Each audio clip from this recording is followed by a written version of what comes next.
Hello, it's Donna Arnold, the Story Hunter.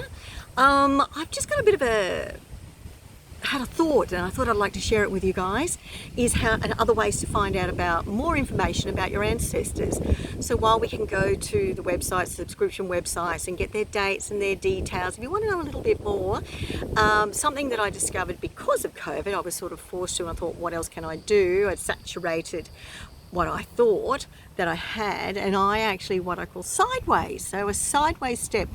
This started out with my grandfather. Now, unlike UK, in Australia, first of all, the census didn't really start until 1900, or the Federation of Australia, 1901, and also children were not listed, so you didn't know where they were going.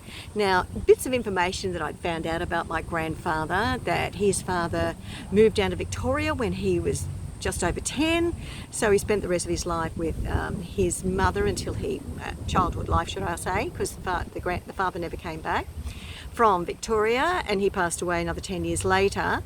But as it turns out, he appears in the census as a young adult in Lockyer Valley, and of course what he's done is he's actually gone, and his mother have gone to live with the bigger brothers, because my grandfather was the youngest of 15. The big brother was at least 15 years old, so this is what he's done. So I decided to do some research on them, and the other thing I realised and discovered that there are family around, but they're camouflaged behind the ladies. Remember, the women don't carry the name, so the name sort of gets lost, but the cousins are there, the second, the third, the fourth, the fifth cousins are there.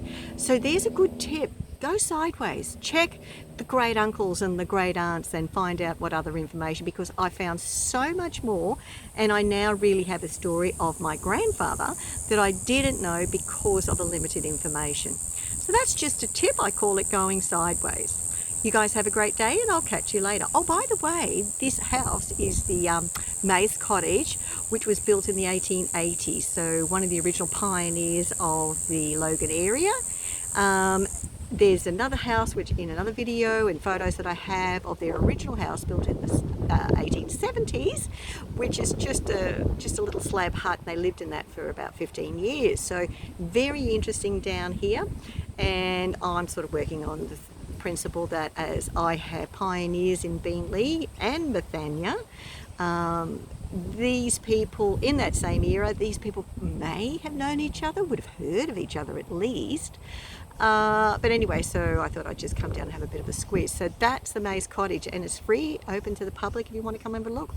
Great information, and they're great ladies. Anywho, you have a great day, and I'll catch you later. Bye.